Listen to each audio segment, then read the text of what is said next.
Так, подожди. Мотор пошло. Всех приветствую, меня зовут Евгений, один представитель славянской общины «Святая Земля» города Белореченск. Привезли на Курск, на госпиталь, долгожданную гуманитарку.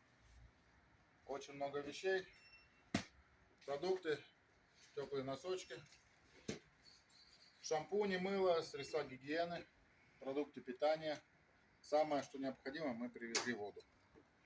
Все неравнодушны, кто помогал участие, за теплые слова, за закрутки, за консервацию, за финансовую поддержку. Всем огромное спасибо. Победа будет за нами. Мы на этом не останавливаемся. Слава России!